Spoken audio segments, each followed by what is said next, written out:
Hello, good afternoon, good morning, good afternoon, and good evening. Today I am going to discuss about the momentum carried by the electromagnetic wave. तो इस topic में हम लोग ये discuss करेंगे कि momentum कैसे कैरीड कर रहा है इलेक्ट्रोमैग्नेटिक वेव, प्रोपोगेट करता है one place to another place. तो how to carried the momentum. तो इसको कल हम लोग थोड़ा सा डिस्कस भी किए थे कि मोमेंटम जो है वो एक्चुअली क्या है, प्रेशर के रूप में जनरेट होता है. तो ये प्रेशर के रूप में एक स्थान से दूसरे स्थान तक क्या है, प्रोपोगेट कर रहा है. ठीक है, तो मोमेंटम को हम लोग इसको देख सकते हैं. मोमेंटम जरा देखें, momentum carried bye the electromagnetic wave.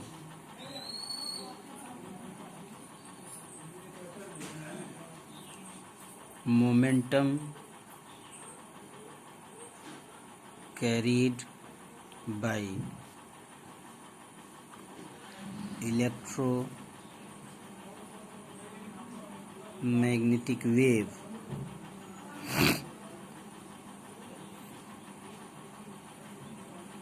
this momentum carried by the electromagnetic wave can be represented in the term of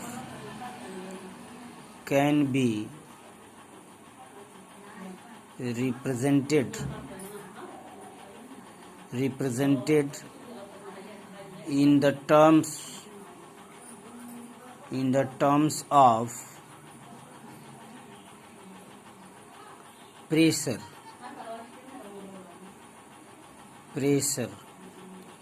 in the terms of the pressure, and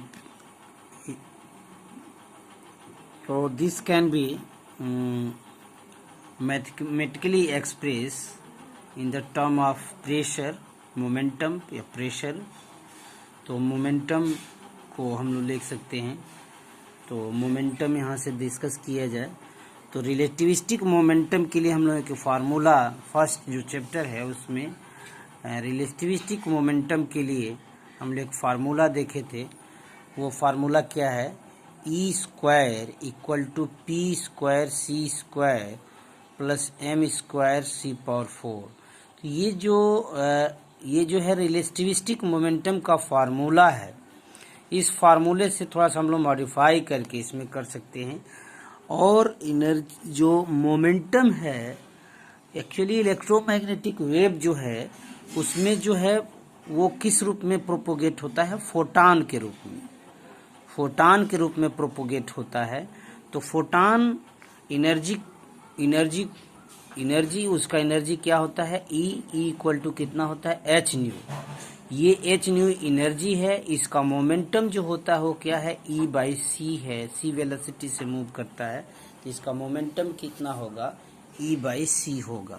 ठीक है, तो यहाँ से मोमेंटम दे सकते हैं. तो electromagnetic radiation is made up of the massless particle. Massless particle means photon is the massless particle. तो ये जो इलेक्ट्रोमैग्नेटिक रेडिएशन जो है, ईएम रेडिएशन जो है, radiation is made up by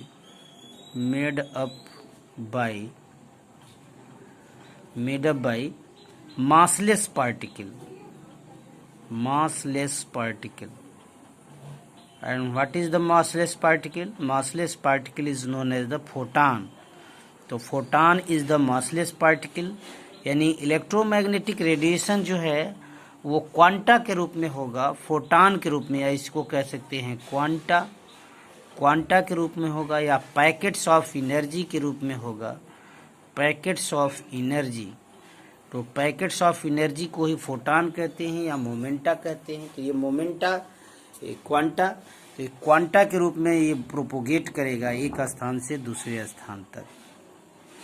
momentum density जो है उसको हम लोग निकाल सकते हैं. एनर्जी डेंसिटी पता है तो एनर्जी डेंसिटी पता है तो ई की वैल्यू पता है, एनर्जी डेंसिटी और पी जो है क्या होता है, ई बाई सी होता है. तो यहाँ से rate of change of momentum पर यूनिट वॉल्यूम निकाला जा सकता है. तो कोई वॉल्यूम है उसमें रेट ऑफ चेंज वहाँ से मोमेंटम यानी इलेक्ट्रोमैग्नेटिक वेव प्रोपोगेट हो रहा है, तो वहाँ से पर यूनिट वॉल्यूम मोमेंटम क्या चेंज हो रहा है, ये हम लोग चेंज निकाल सकते हैं। तो पर यूनिट वॉल्यूम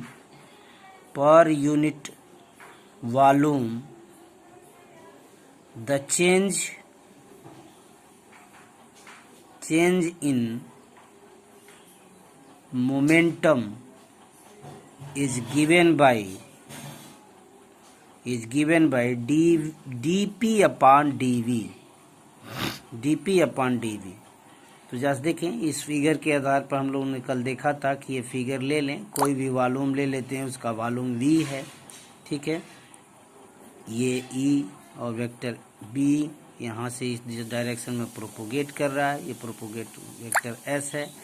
इसको मान लेते हैं कि इसकी थिकनेस c वेलोसिटी से मूव कर रहा है, dt टाइम में c dt दूरी चलेगा, तो ये थिकनेस हो गया। इसकी एरिया a है, x है, y है, z है या वो है, ठीक है।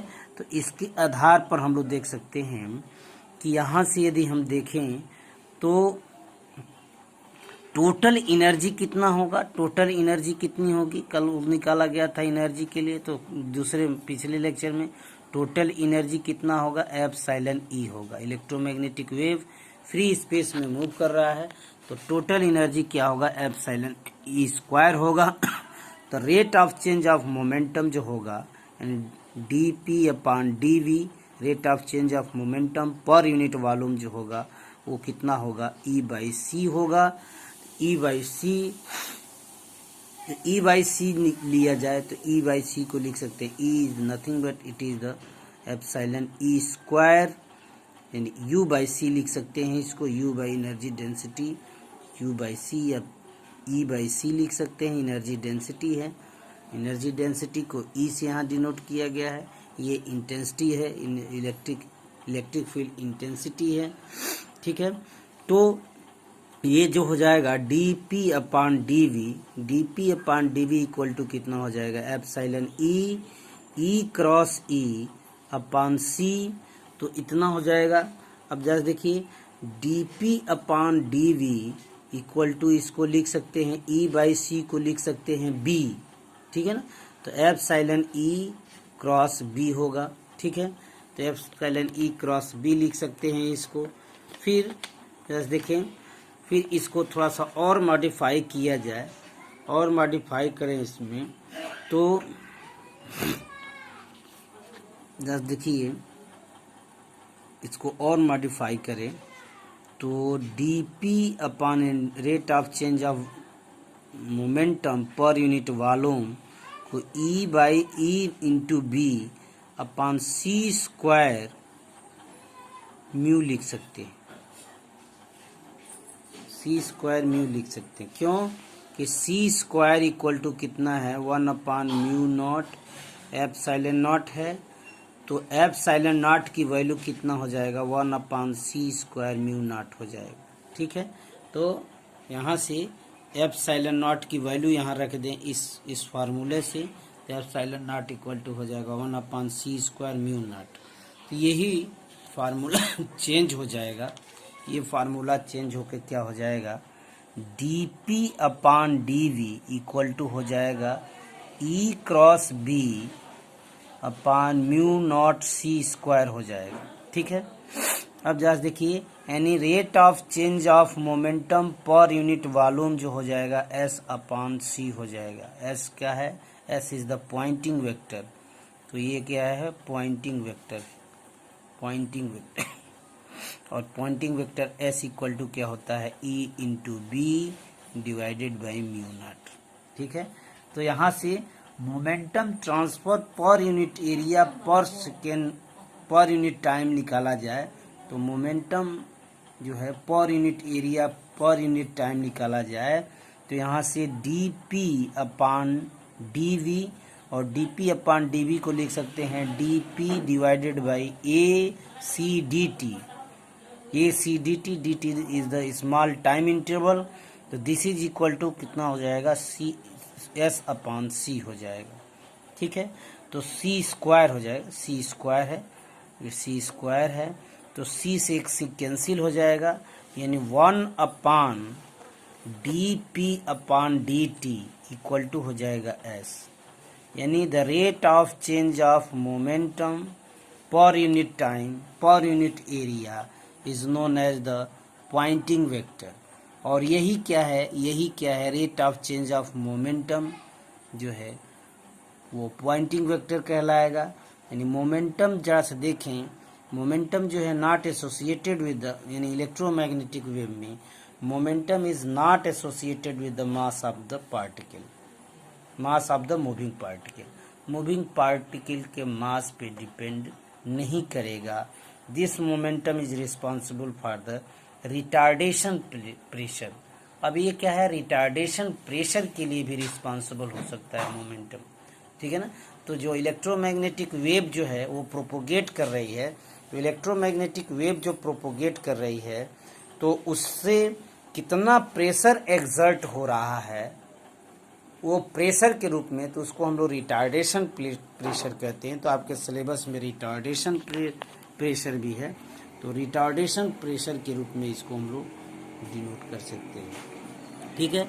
एक बार और इसको थोड़ा सा समझने का प्रयास करिए, इसको समझने का प्रयास करें कि मोमेंटम जो है carried bye the electromagnetic wave nothing but it is the momentum which transfer the electromagnetic wave from one place to another place, and this can be represented in the form of energy and total relativistic energy।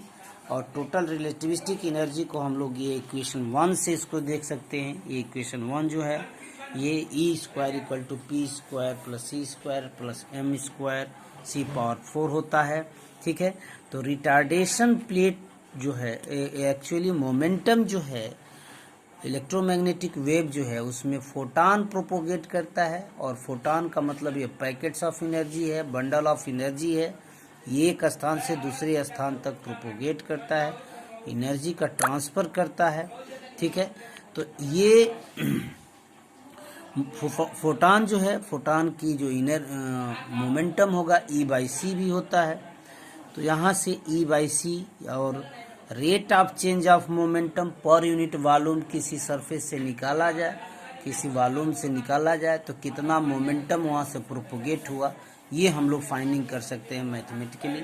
तो वहाँ से हम लोग ये finding किया जा सकता है। अब rate of change of momentum पर यूनिट वॉल्यूम निकाल लिया जाए तो जैसे देखें P इक्वल टू E/c है, तो E is the intensity of electromagnetic, E is the energy of the total energy of the electromagnetic wave है, और C is the velocity of light, ठीक है ना। तो ये C is the velocity of light है, E is the energy of the system है, यानी इलेक्ट्रोमैग्नेटिक वेव है। तो rate of change of momentum यानी पर यूनिट वॉल्यूम dp/dv हो जाएगा। तो dp/dv जो है क्या होगा, ये E/c होगा।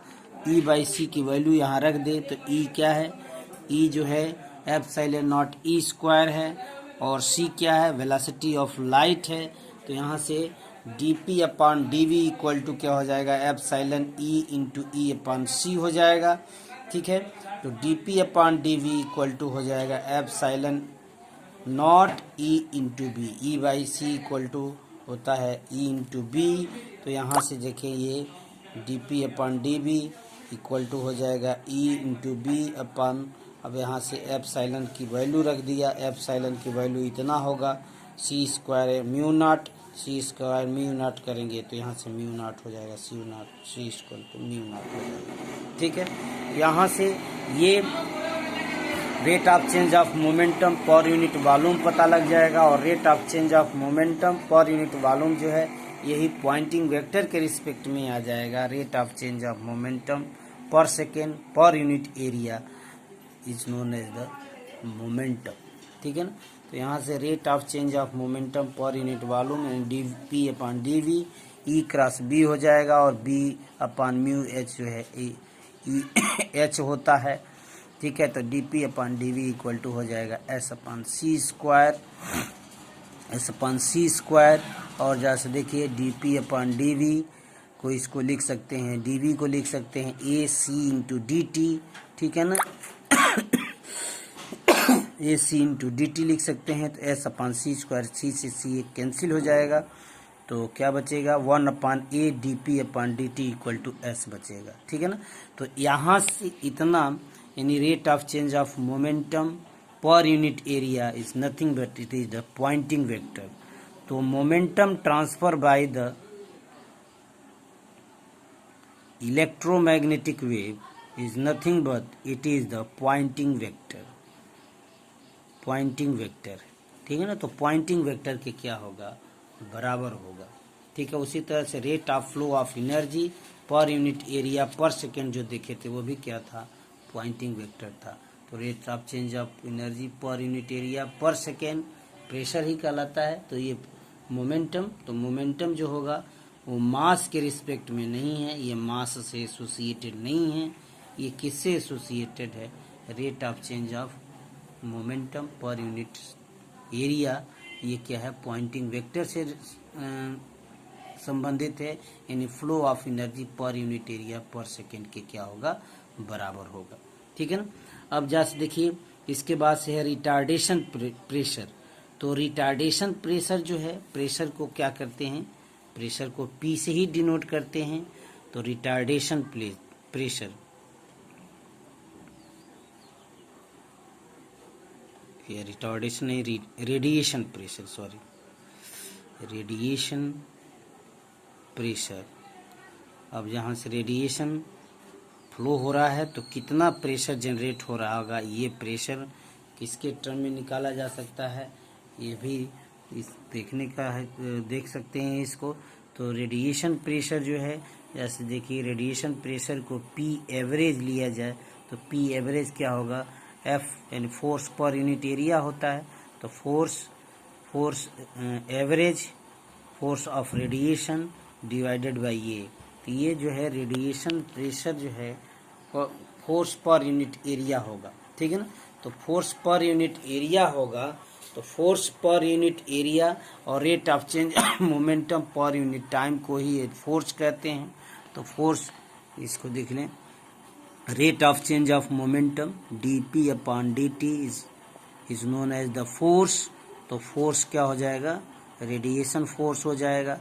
और पर यूनिट एरिया इसको कर दिया जाए, तो पर यूनिट एरिया कर दिया जाए, तो rate of change of momentum पर यूनिट एरिया, यही क्या है, रिटार्डेशन प्रेशर कहलाता है। तो रिटार्डेशन प्रेशर जो है, जस्ट देख लें, तो रिटार्डेशन प्रेशर जो हो जाएगा P एवरेज हो जाएगा, P एवरेज इक्वल टू क्या हो जाएगा, 1 upon A D P upon D T, और यही कितने के बराबर हो जाएगा, S एवरेज यानी Poynting vector average divided by the S। ठीक है ना। जहाँ S क्या है, S is the E cross B upon mu naught C। ठीक है ना।